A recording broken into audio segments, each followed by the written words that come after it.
we were thrilled to receive an UltraCat 108 review unit from William Optics. In our unboxing video, which we link in the description below, we discuss the impressive specifications of this scope. As proud owners of the William Optics Cat 91, we were very interested in the Cat 108 when it came out, and we wanted to take some images with it.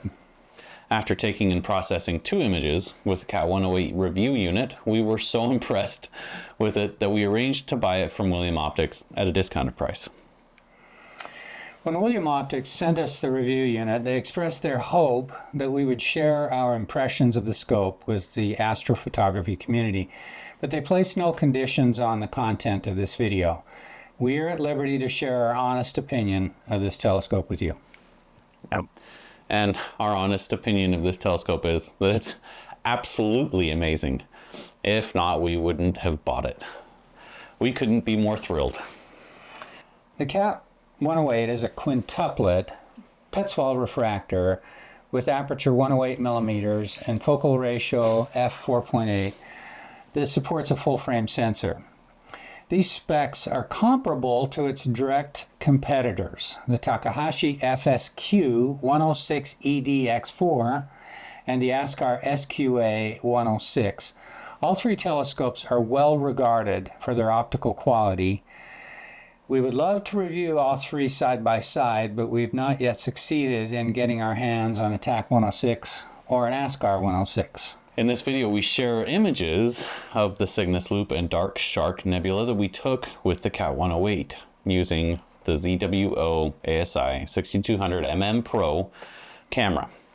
Because of its small pixel size and full frame format, this camera is a torture test for telescope optics.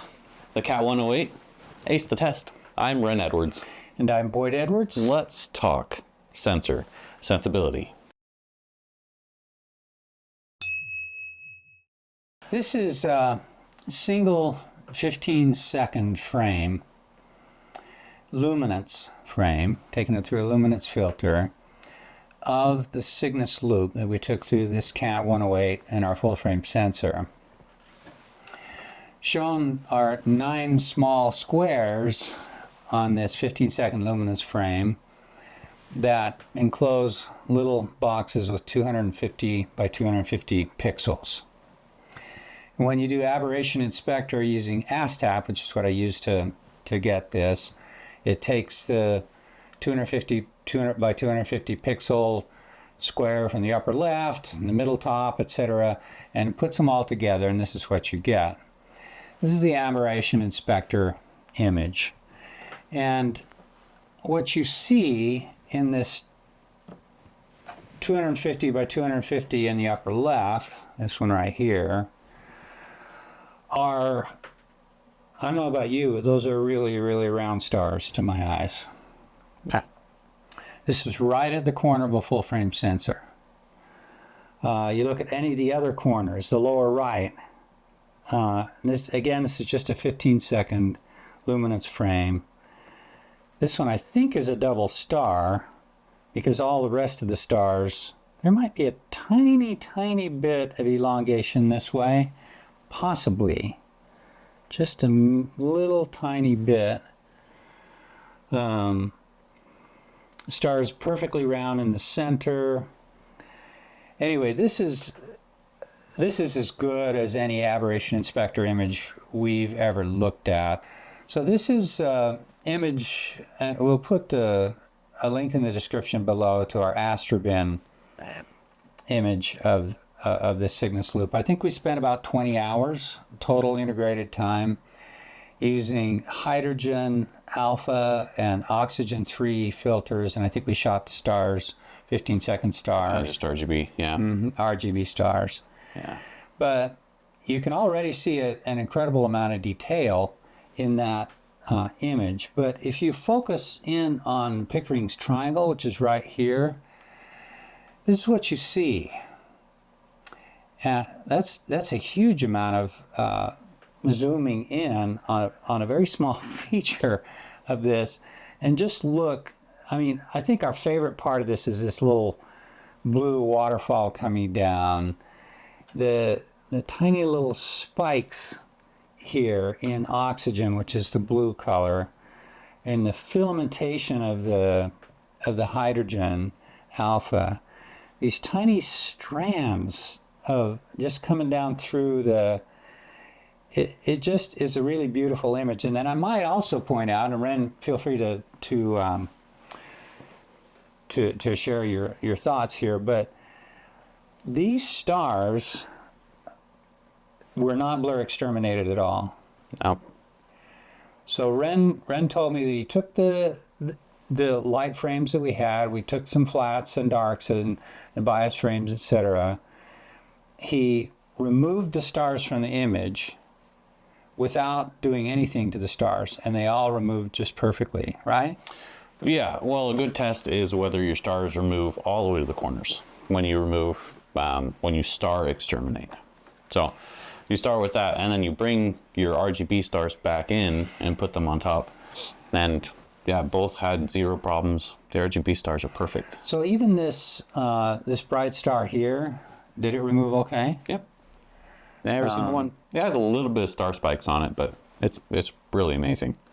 Yeah, and so what you can see here are the stars in this close-up image they haven't been, we haven't done any deconvolution or anything with them. We took them out, we processed the nebula, we put the stars back in. The subject has been deconvolved, though. The nebula. The nebula. We've BlurXTerminated that. Yeah. Right? To bring out the details. But so I think you told me that this image was the first one you'd ever done where you didn't have to BlurXTerminate the stars. Yep. Out of all the scopes we've ever looked at. To get the stars to remove, yeah. Yeah. So that alone speaks to the quality of this telescope. We also shot the dark Shark Nebula. This is a 300-second green frame from the dark Shark. You can start to see his eye here. He comes down that way, and I'll show you. But again, the rectangles in the 9 spots to show where we're doing the aberration inspector. Here's the aberration inspector image. Again, just beautiful round stars in all the corners.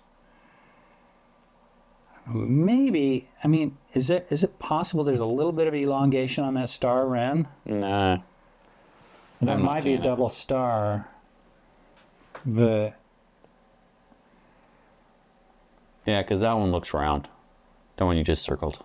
yeah, I mean, this one looks perfectly round. I mean, the acid test really, and again, this is a sensor with 9,000 pixels horizontally and 6,000 pixels vertically.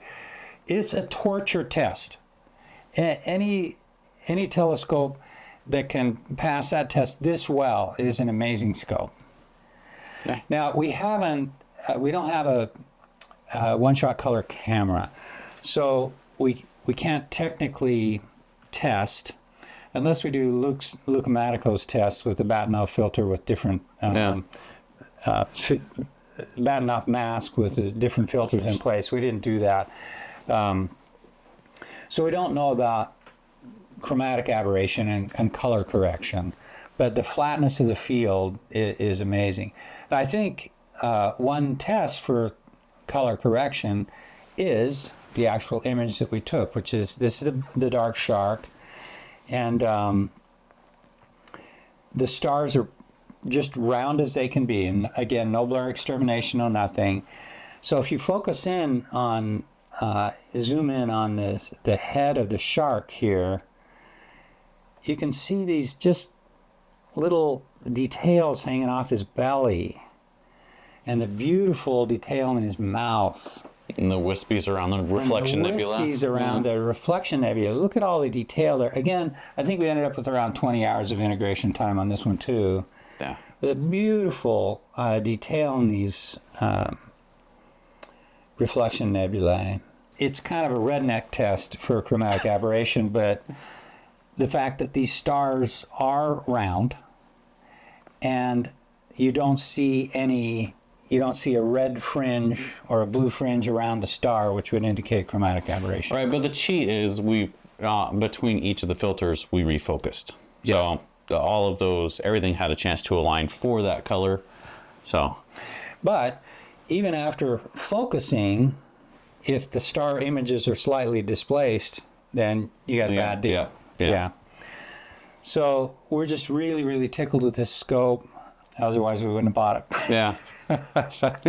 I think you said that it almost felt like cheating to post-process these two images, right? What did you say about that? So I watch YouTube videos from like Adam Block and Luke Matico and everyone, and it always seems like they have such an easy time. And this was the first time that I felt like processing was that easy, when I had such good data. Like I just recall hearing Adam Block talk about, this is really good data, he'll say. And I'll say, oh, well, whatever. I have to, finagle and cajole my data into doing what I wanted to. Like gradients, correct for gradients. Well, this is correct for gradients too, but it's, when the telescope isn't getting in the way when you're processing, it is so easy to process. And it doesn't mean any of the past telescopes that we've used haven't been good, but this one has been easy, like really, really, really easy. So highly recommend. So compared to, say, the Celestron 9.25 Edge, is that one as easy or no? No. Okay. Not even close. Yeah. Yeah, so it's a great scope, and the focal length is just right. It's just like... And it has a cat. And it has a cat. With batten off whiskers. But look at the size of that lens compared to my hand. I mean, that lens is huge. Humongous. Come on, buddy. Come on. Oi. Yeah. That lens is just huge. It's huge. So. And it's a classic size, too. I mean, we, from day one, when we started in astrophotography, we heard about the TAC 106, TAC 106, TAC 106.